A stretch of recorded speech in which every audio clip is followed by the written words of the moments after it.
ওরে যদি আজ ধরতাম রে বাইরে ভিটার সামরা উড়াই লাইলাম বলে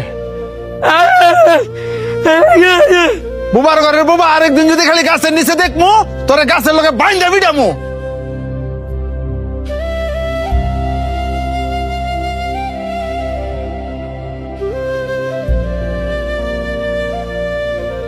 ভাই বাবা সরন্তে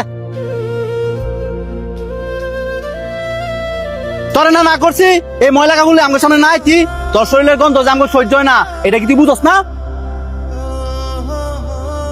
হ্যাঁ কথায় কাজ হইতো না, হ্যাঁ একদিন পিস্তুরা বান দিয়া ঠিক মতন ফিরাইতে হইব, তাইলে আর আঙ্গ লাগাইতো না। বাহ, খুব সুন্দর কথা কইছস। হাই তোকে পছন্দ করে দিকা আর ভালোবাসা দিকে তো তোকে লগে আর তোরা কিনা কইতাছস হ্যাঁ রে ফিসনুরা বান দিয়া পরে ফিরাইবি। তো তুই তোর লগে হেরে রাখিস, হ্যাঁ শরীরতে কি গন্ধ বাড়ে তুই দেখছস? এক কাপড় বেড়ে সবসময় ঘুরে।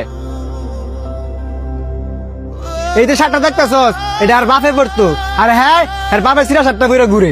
হ্যাঁ এই শার্টটা কে লেগে পরে ঘুরে, কারণ হ্যাঁ বাবার অনেক পরিমাণে ভালোবাসে। হ্যাঁ তো তখন মতন সামর্থ্য নাই যে চাইলে রং বেরঙের কাপড় বেরো ঘুরবো। হ্যাঁ বুবা দেখা অসহায় দেখা তোরা কি হ্যাঁ মানুষ মনে করস না? এই যে হ্যাঁ মনে আঘাত দিয়ে দিয়ে কথা কস, হ্যাঁ কি মনের ভিতরে কষ্ট পায় না?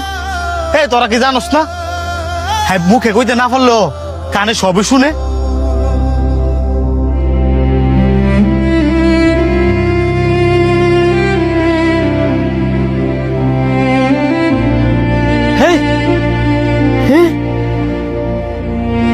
সর বুবা, আমার কাজ আমারে করতাম দে।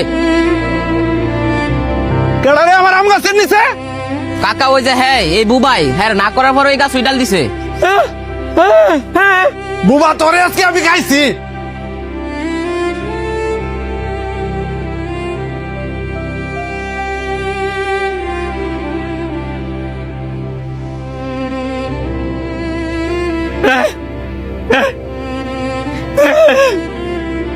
আমি একজন বোবা।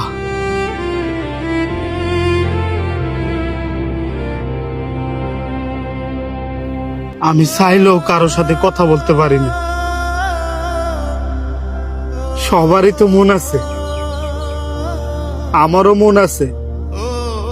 তার মানে এই নয় আমি বুবা দেখা আমার মনটাও বুবা। এই যে আমার মানুষ মারে বহে, আমার মনে কত